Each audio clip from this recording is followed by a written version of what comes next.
built an image of the Catholic Church, an image of the beast. And they insisted that everybody worship the image of the beast. Very quiet out there. The Lutherans and the Episcopals, or the Anglicans, actually very much insisted, if you don't worship the beast, we're going to kill you. And a lot of the early Bible translators did get killed. They actually were sometimes burned at the stake, sometimes they were suffocated. Wycliffe was actually tied to a post, and they had a rope around his neck, and they strangled him till he died. And then they slapped his face and woke him up. And then they strangled him again until he died, quit breathing. And then they slapped his face and woke him up. They did this like a dozen times. They thought this was merciful because it was better than burning in the fire. Yeah. Okay.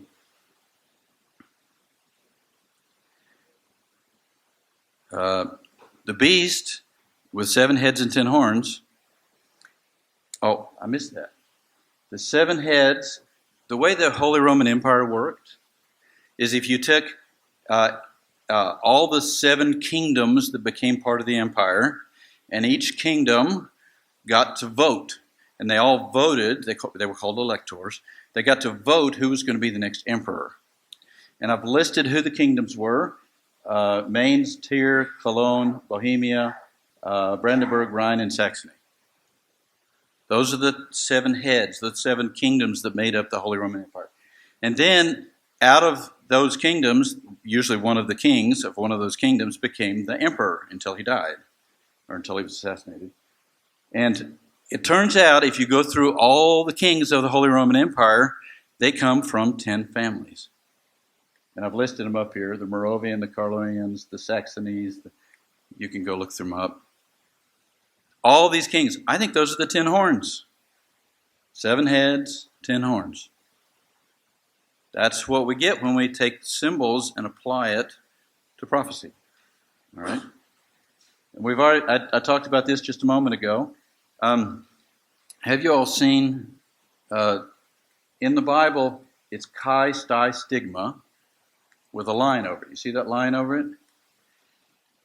I always get this word wrong. Gemariton. Gematria. There's the word. I always lose that word. If you take, you know what gematria is? You assign a number to each letter and you... This is gematria. If you take this is 600, this is 60, and this is 6, you add them up, you get 666. Is that really what it means? I don't really think so. This is the only place in the Bible that this happens. The only place.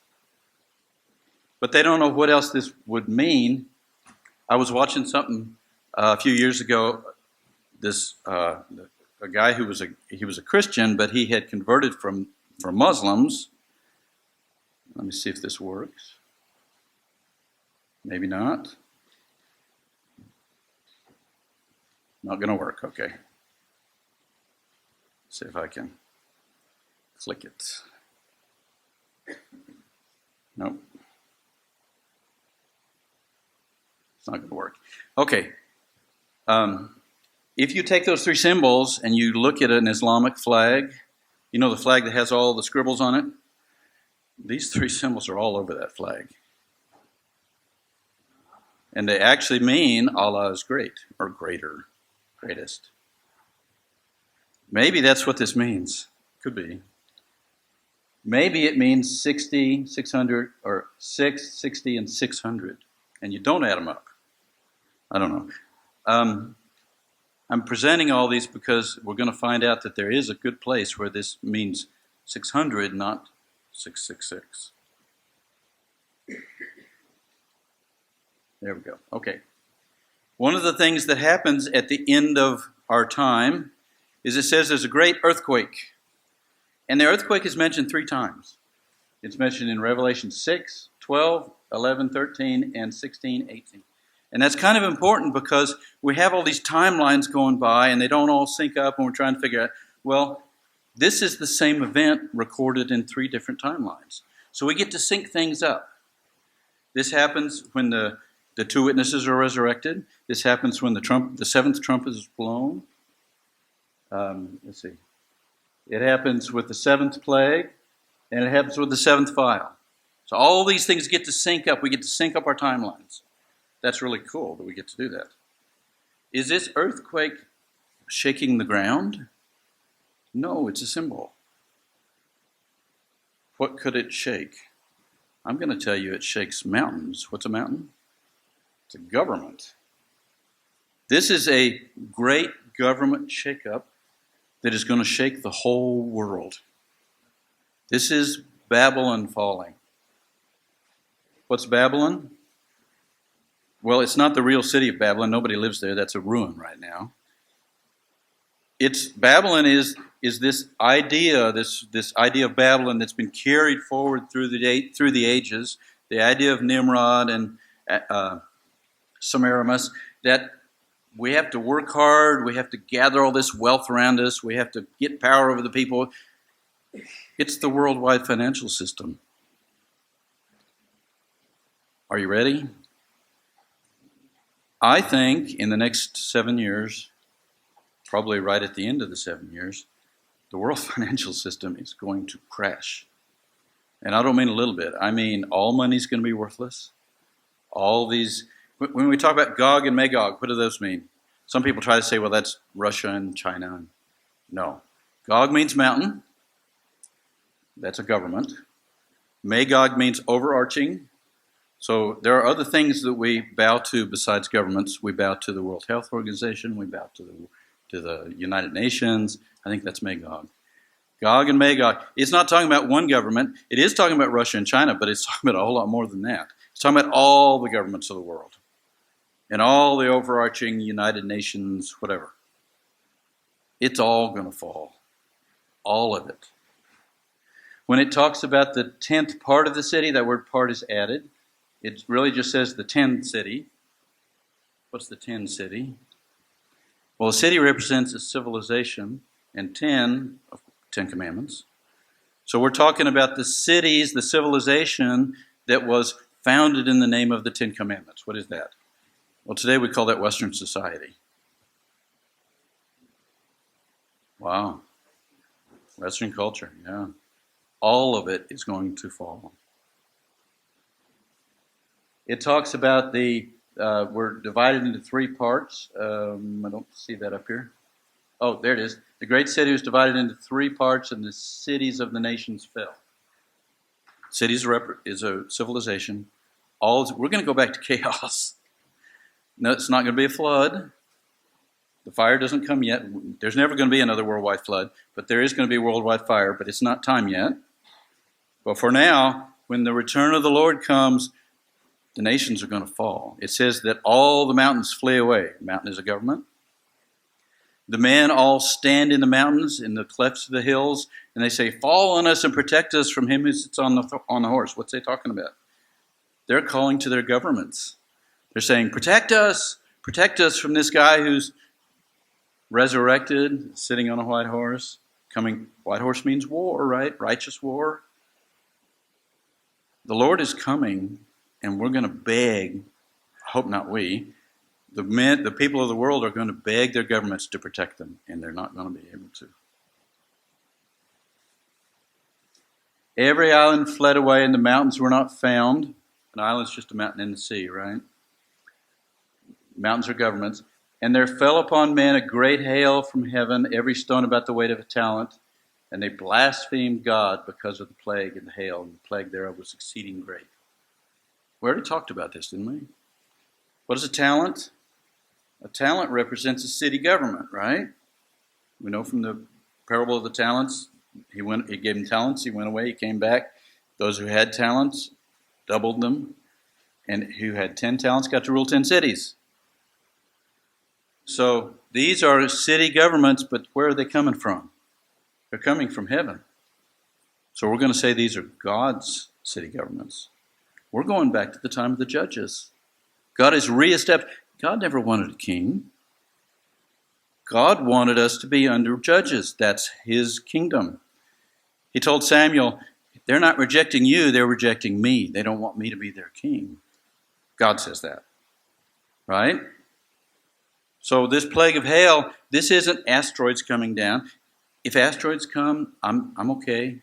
I'm not going to tell God he's wrong. He can do whatever he wants. But I really don't think that's what this is talking about. I think this is talking about God's government coming down in the form of city governments. We're not going to have any national governments. We're not going to have any big, the IRS to come tax us. Isn't that going to be nice? It also says, and this is really strange, in Revelation 11:13 it says, slain of men 7,000. Well, it does say men, it says anthropos, but it doesn't say 7,000. The King James are helping us here. It says 1,007. It doesn't say eptakilia, 7,000. It says kilia epta. Why does it do that? Isn't that strange? Other places in the Bible where it talks about 7,000, it does say eptakilia. Here it doesn't. Why not?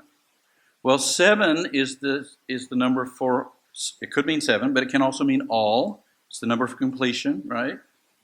Everybody with me? Thousands can mean the leaders of God's people. So when it says 1,007 are slain, maybe it's saying that all the leaders of God's people are going to be slain. Why would God want to slay all the leaders of his people? Well, to be resurrected, what has to happen first? Everybody has to die. Not everybody in the world, just the thousands, just the leaders, just the ones who are the sons of God, the overcomers. I don't want to say everybody's going to die. I'm going to say the leaders, the overcomers, are going to die. You remember, if you've read it, the fifth plague, the fifth seal, when there's those that are under the altar and they're given white robes and they're said, wait for a little season until your brothers who are beheaded. Remember, beheaded means you lose your foundation, you lose everything, you go and sell all you have and give to the poor. Till your brothers are killed like you. So sometime a little season before when Messiah returns, which if it's 40 years, that would have been about 1990. I'm going with my 2030 number. 2030 minus 40 is 1990. What happened in 1990? 1989, 1990, 1991. A lot of things happened. Communism fell. The Great Wall came down. A lot of things changed in 1990. But it was also kind of the beginning of the end. Now it's funny because in that seal, the fifth seal, nothing happens on earth. We're not told about anything happening on earth. But I don't think that what happens here on earth is actually real anyway. Oh, did I say that? This is not reality. What you are seeing, what I'm seeing, that's not reality. What's reality? What happens in heaven is the reality. This is a reflection. This is looking in a glass darkly. Everybody know what I'm talking about? We reflect what's happening in heaven. And there are great wars going on in heaven. And sometimes our prayers can influence those wars. Okay, if I've gone over everything here, I don't want to miss anything. The 144,000 are rejected. These tie all the timelines together. We've talked about kind of the inconsistencies and I'm not blaming the translators, the King James. The translators did the very best job they could. They didn't know what they were translating. They were just kind of taking the words from the Greek and translating them into English, and they did the very best they could, and I'm very thankful that they did it. But they didn't get everything right, I don't think. 1,000 years of the thousands. I'm going to jump down here to the bottom. It says, how high is a horse's bridle? Now, they said it was 16,000 furlongs. 1,600 furlongs. I don't think that's what it means at all. Are any of you horse people? I used to be a horse trainer in spare time. I had like 20 horses. It was like a full-time job. What do horses do all day long? They eat. They put their heads down on the ground and they eat. And they put their heads up and they look for predators. And they put their heads down. And they put their heads up and they put their heads down. So how high is a horse bridle? Well, I don't know. It depends on what time of day you're talking about. I mean, it's just constantly. We don't even measure a horse by his bridle. We measure him to the back, to the highest point on his back, on his shoulder. We say, well, my favorite horse was a 15-hand horse. 15 hands. 1, 2, 3, 4. A horse's bridle, that has no meaning at all to anybody who knows horses. But it said the blood came up as high as the horse's bridle. And these, it says, unto 1,600 furlongs. Well, furlong came from stadia, the Greek word stadia. A stadia was the distance around the track inside the Colosseum. And most people say that's about 600 feet. But the word stadia doesn't actually mean 600 feet. The word stadia means a contest. So what's happening here? We've got the 600s and the 1,000s. They're actually separate in the Greek. The 600s and the 1,000s are competing, stadia, to the death. That's blood means death. And just like a horse's head, sometimes it's a lot, sometimes it's a little. Sometimes it's a lot, sometimes it's a little. How does that work? I think that's just what they're talking about. It says that God reaped the fruit of the earth and he trampled it outside the city. What would outside the city mean? He's not using man. He's not using God, man's judgment, man's courts. God is judging us outside of the city. He's judging him himself. And he trampled and they became blood. Trampled the grapes and they became blood. Yeshua is around at this time. Some people try to tell me, well, Yeshua is sitting at God's right hand. He's not here on earth. Oh, no. Yeshua, even though he's unseen, we talk about when he's going to come again. Well, he's here. We just don't see him, right? He's here. He's walking among the churches. He's taking great pains and great thought about what's happening on this earth. When he comes back, we will all stand with him, all 144,000 in Mount Zion. What's Mount Zion? The mountain is a government. Mount Zion is God's government. If you stand with Messiah in Mount Zion, you're part of his government. Now, if they want to end up standing on Mount Zion over south of Jerusalem, I'm okay with that. I'm not going to say anything. But I don't think that's what it's talking about. I think it's talking about God establishing his government. Babylon is falling, and I need your help here. Do you remember I told you need to actually start building a chart? You need to have a chart, put the symbol, put the definition, put the symbol, put the definition. There are, about 20 symbols here? I can tell you what some of them mean. I don't know what some of them mean. There's a ton of them, and I bet they all have deep meaning. But I frankly don't know what they all mean. I think gold means God's truth. Remember we have crowns of gold? I think that means ruling with God's truth. Maybe even with his Torah. We have precious stones. We have pearls. Pearls are knowledge. Remember there's 12 pearls around New Jerusalem. Pearls of great price. These are the 10 Commandments and the 2 Great Commandments. Then we have silk and scarlet and wood and vessels of iron. And I have no idea what all these mean. I have had the thought that, well, these are all the things you need to build idols.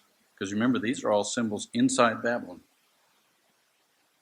If any of you know what all these mean, please let me know. Or maybe we can get together and we can swap symbols. I'd love that.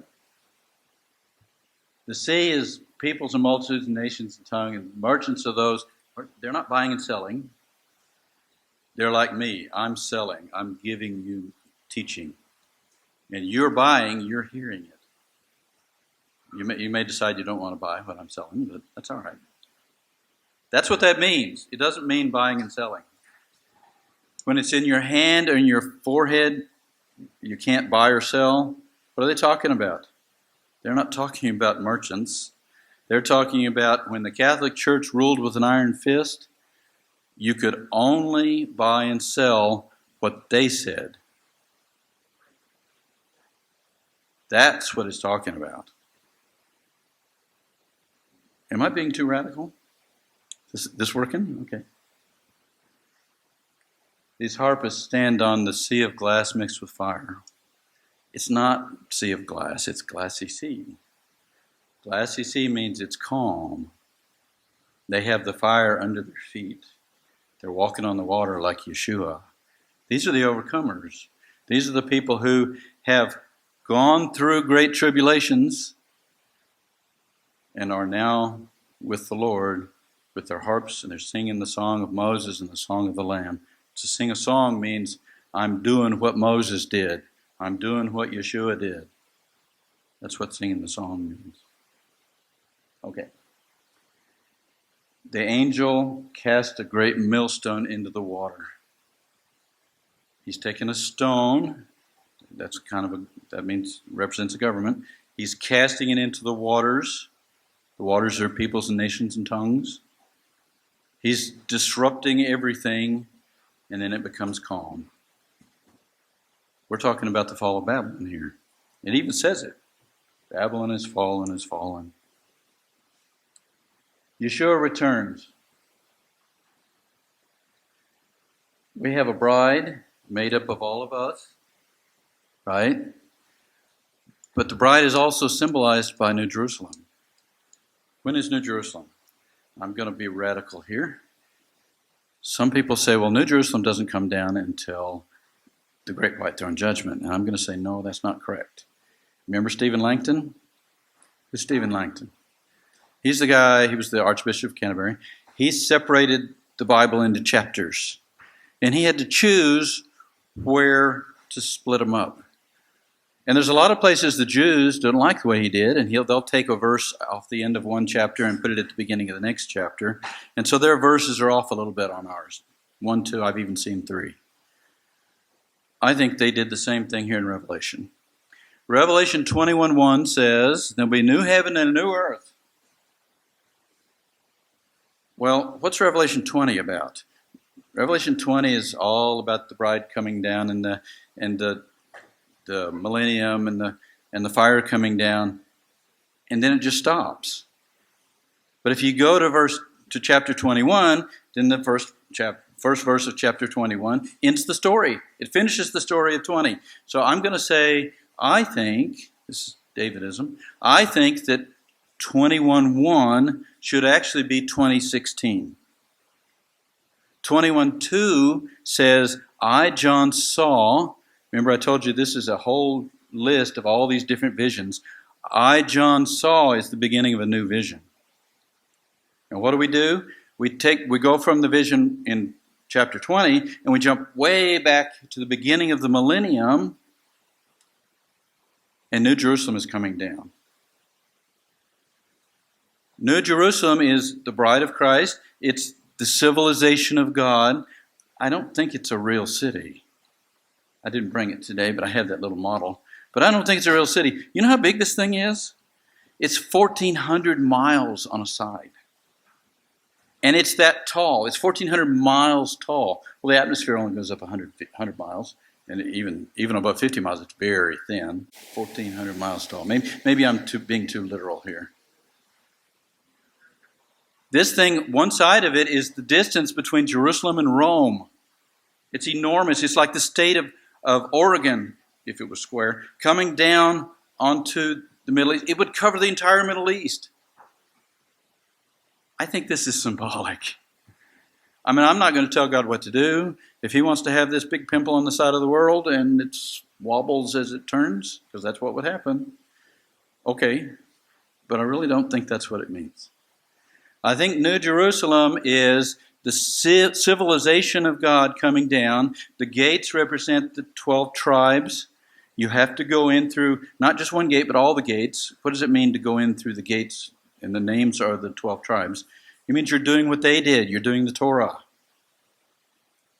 But the foundation isn't the Torah. The foundation is the 12 apostles of the Lamb. So we're talking about the faith starting on what Yeshua built, not what Justin Martyr built or the Catholic Church built, on what Yeshua built, the 12 apostles. This civilization is going to be based on what originally they called Christian, although that was actually kind of a derogatory term at the first. They called it originally the way. right? The way is going to pervade the whole world. When Yeshua comes, does he take over in an instant? No, he doesn't. Yeshua coming down is pictured in the Old Testament by Joshua. It's even the same name, Yeshua, Yehoshua. Joshua crossing the Jordan River with the children of Israel.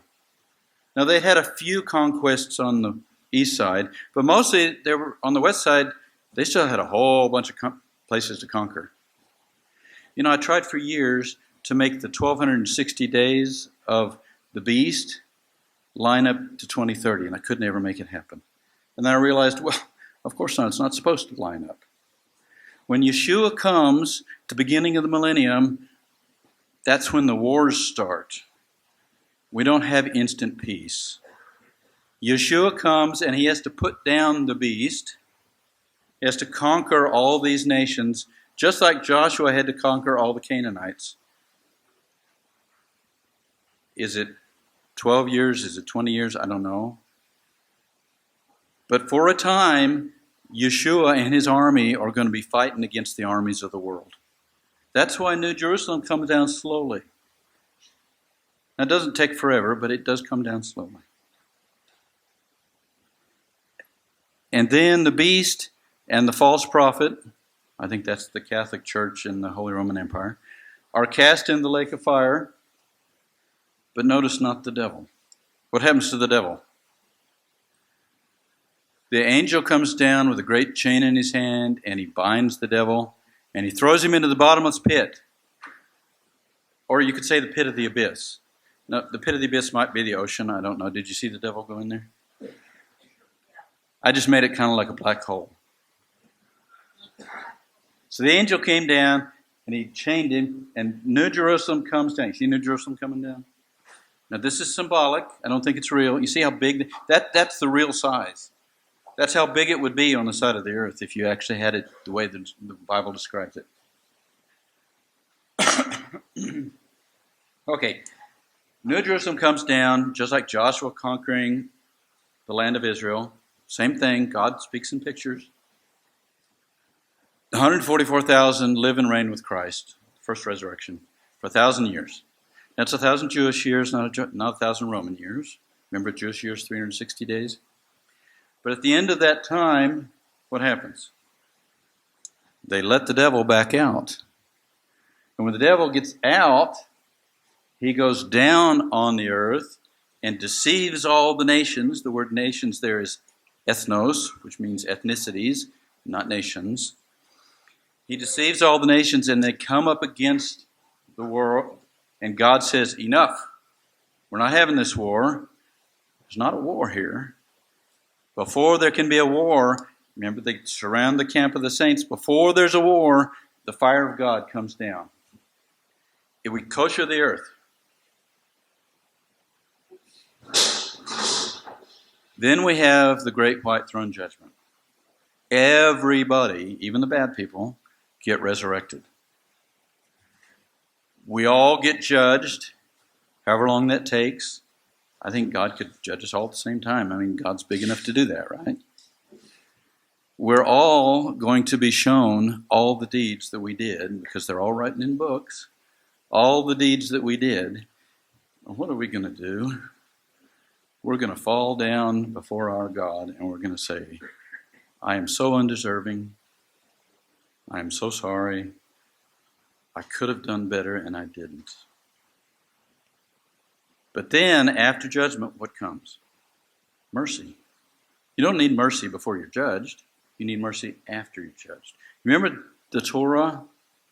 We could go through, say somebody did something, stole something, or no, let's do something that's a death penalty. They kidnapped somebody. That's a death penalty offense.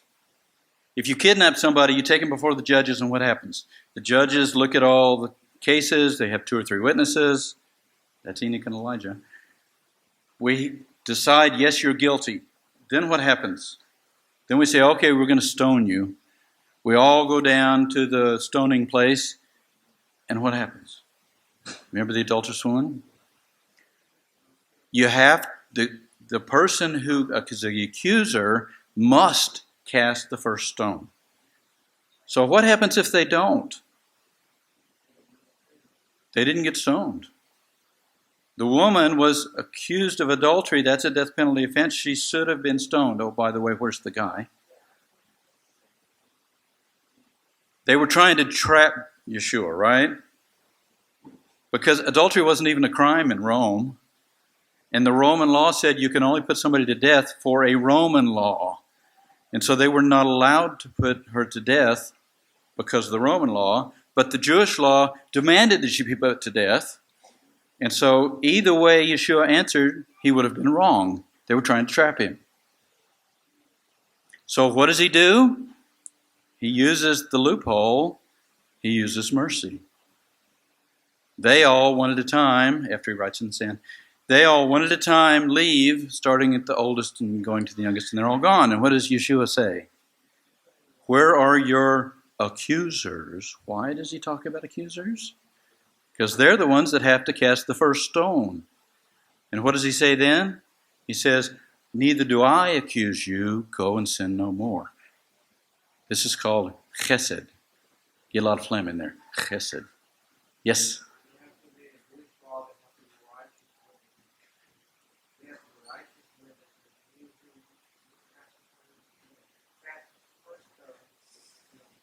Mm-hmm. Mm-hmm. Jesus is the righteous witness. And he's got Enoch and Elijah along there with him. The only one qualified to cast the stone didn't. That's what's going to happen to us. We're going to be judged. We're going to be found guilty, every one of us. I'm not a Calvinist. I don't think I'm filthy rags. But I'm not perfect. I'm certainly not white. I have to be washed in the blood and found. What happens when you get washed in blood? Do you turn red? No, you turn white as snow. And then he gives us mercy. Okay? And then what happens? Now we get to Revelation 21:1, which is the end of the story in Revelation 20. We get a new heaven and a new earth, and the devil and hell and death get thrown into the lake of fire. The lake of fire is the only thing that can destroy your soul. Your body will die, but you have a soul inside. Maybe I'm using the wrong word. I should use the word breath, spirit. A soul is a body plus a spirit, right? God formed the man, and then he breathed into him and made him a living soul. So a soul is a body plus a spirit. Your spirit can't die. It goes back to Yeshua. It goes back to God. The only thing that can destroy, God has provided, the only thing that can destroy is the lake of fire. The lake of fire destroys the devil. It destroys all those who chose not to follow Yeshua. And it doesn't matter, remember the parable of the field? It doesn't matter whether you worked 12 hours or worked half an hour. Everybody who asks shall receive. Everybody kind of comes and talks to us and says, "Oh, well, you're trying to make yourself righteous by your works." Well, yeah, actually I am, but first comes salvation. If you're not saved, you can't be made righteous by your works. You have to be saved first. You have to ask for forgiveness. You have to ask. You have to repent. And then we seek after righteousness. Right? Okay. What does a new heaven mean? You remember on the first day God separated the waters from the waters? God said, "Let there be light." On the second day he separated the waters from the waters. And he put a rokia. What's a rokia? The word means something firm. Actually, it means to beat out with a hammer. Something firm, and it went all the way around the world. And it kept that water that was outside away from the water that was inside. So the world we live in, half of our water was up above, right? And then what does he say? He says something interesting. He says, he called the rakia heaven. Why did he call it heaven? Well, there's 3 heavens in the Bible. There's this rakia, and even today we say, even though rakia is gone, we still call the sky heaven, the first heaven. Then there's the sun and the moon and the stars, and they had no idea how big the sun and the moon and the stars were. They are beyond imagining, we're finding out. But that's all the second heaven. What's the third heaven? The third heaven is God's throne, the heavenly council. We don't go live there, but maybe someday we'll be invited there. That would be nice. Prophets get to go there. Paul talks about, I knew a man that went up into the third heaven. I think he's talking about himself. It doesn't really say. He says that he went up to the third heaven. What's he talking about? He's talking about God's counsel. Right? That would be fun. Or scary. Remember Isaiah actually says, I'm a man of unclean lips, and they came with a coal off the altar and put it on his lips and said, now you're clean. Oh, I want him to do that to me. But when he says he's going to create a new heaven and a new earth, what's he talking about? He's going to redo the earth the way it was after the 6 days of creation, and he's going to put a new Rokia. It doesn't mean he's going to destroy the sun and the moon and the stars. He's not going to destroy his heavenly kingdom, the throne room. He's going to put a new Rokia. That's the new heaven. Why isn't the Rokia there now? Well, what happened at Noah? Where did all that water for 40 days and 40 nights of rain come from? Well, it didn't come from the ground. There was a lot of water coming up from the ground, but that's not rain. Something, I'm going to say an asteroid or a string of asteroids or something like that. You know, they say, oh, it was 85 million years ago and it destroyed the dinosaurs. No, there were dinosaurs on the ark. Come on. They took babies. They didn't have to take the big ones. They took the babies. You want babies anyway because they breed better. All that water was released. The Rokia, it says it opened the windows of heaven. All these asteroids or something like that crashed through the Rokia. They broke it up beyond repairing, and it let all that water come down. It took 40 days and 40 nights. Did the flood last 40 days and 40 nights? No, the flood lasted a whole year. It just rained for 40 days and 40 nights, right? I remember about 30 years ago, I went over to the Creation Museum, and I heard Dr. about this before they actually had the building. They had the chamber, the hyperbaric chamber, but they didn't have the building then. And he took us on an outside tour. It was actually very good. And he actually spoke himself, and he talked about this Rokia. And he proposed, and I really love this, maybe the Rokia is made of solid hydrogen. Where does hydrogen come from? Well, we got a ton of it in the ocean. Water is made from H2O, right? That means 2 hydrogens and 1 oxygen.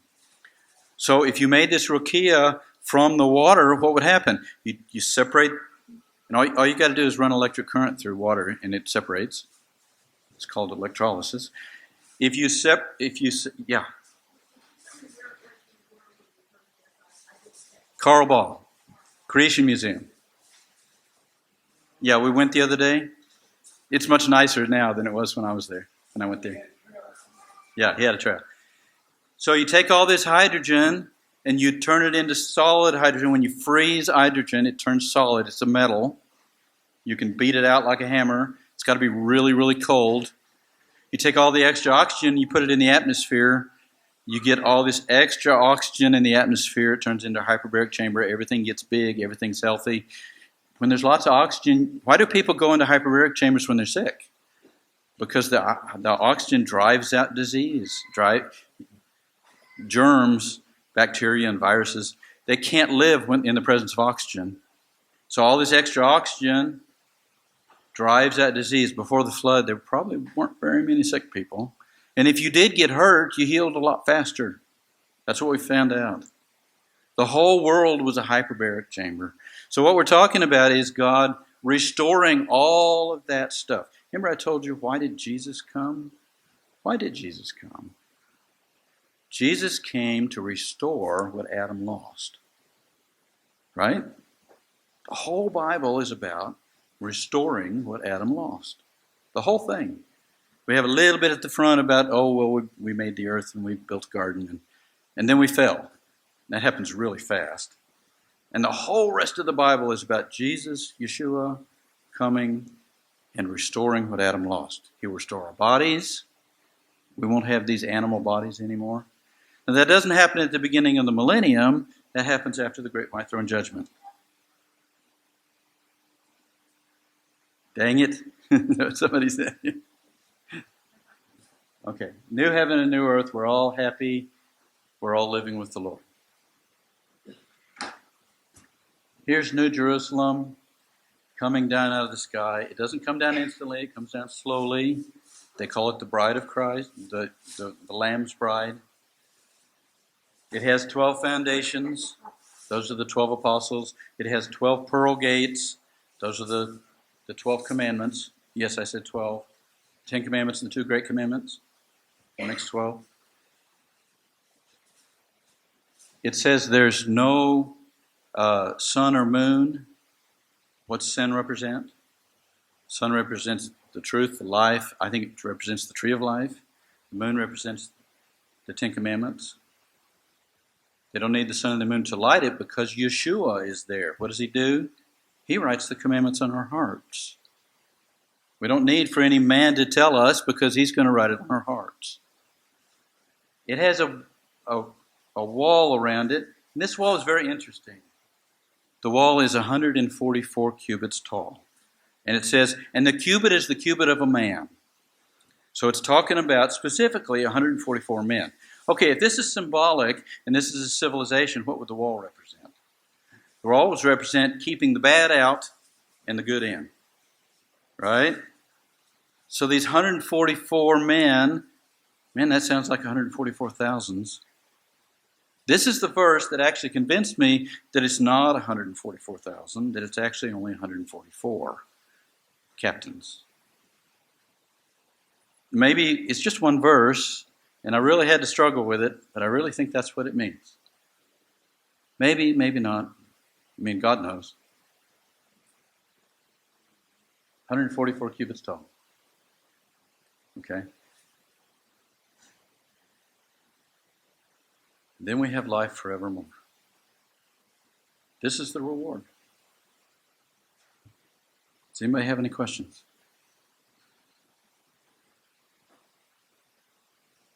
Most important document ever written. Anything else? Yeah.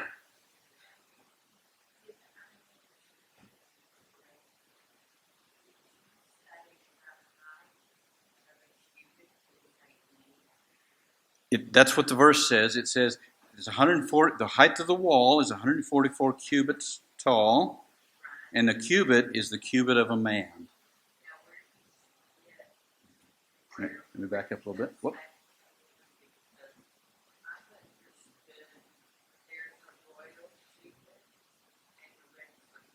Yes, but what is a cubit?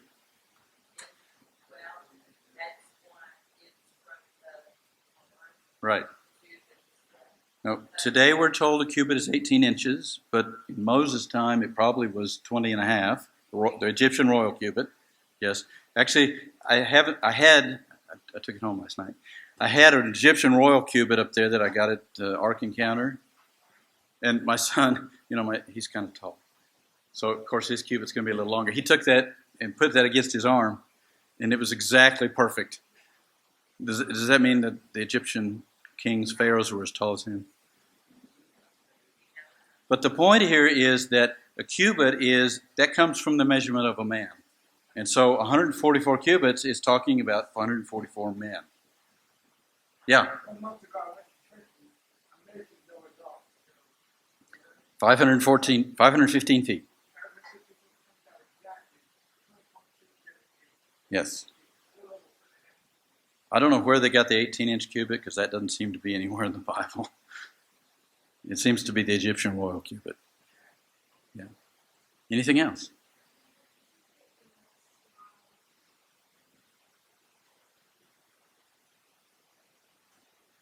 Seal not, for the time is at hand. Remember, he was writing in 66. To me, that means the time was just after that, the beginning of the time. Some people try to start the time when Yeshua is crucified and resurrected. That's not what this says. This says the time is at hand. It's about to start. So I count the time, that this is the way I count. Some people count differently. I've got a very good friend that counts differently, and he gets 20:45. Okay, we can agree to disagree. But this says in the 60s, when he's writing this, the time is about to start. He's not saying some arbitrary time. He's talking about the time of the Gentiles. Okay? The Spirit and the bride say, come. Yes?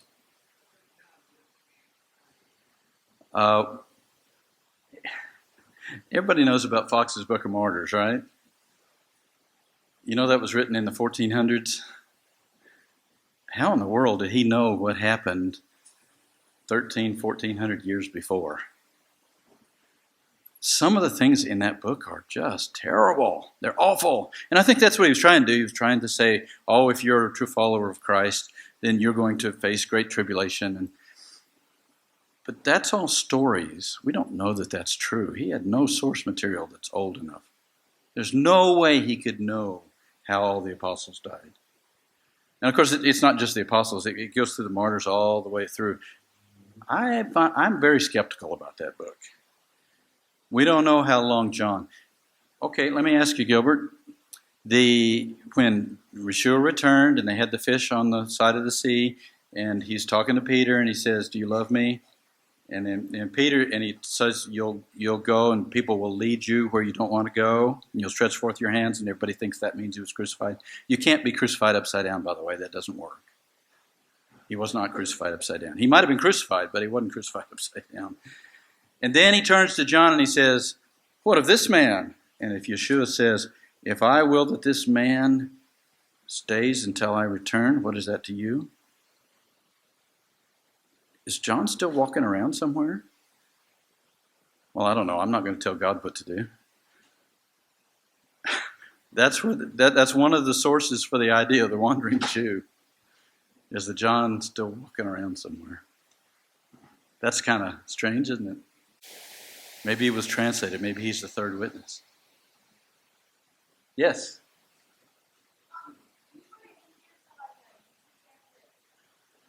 I do not, but all these talks are on the Brazos Berean website. I think some of the ones from the first part of the week are already up there.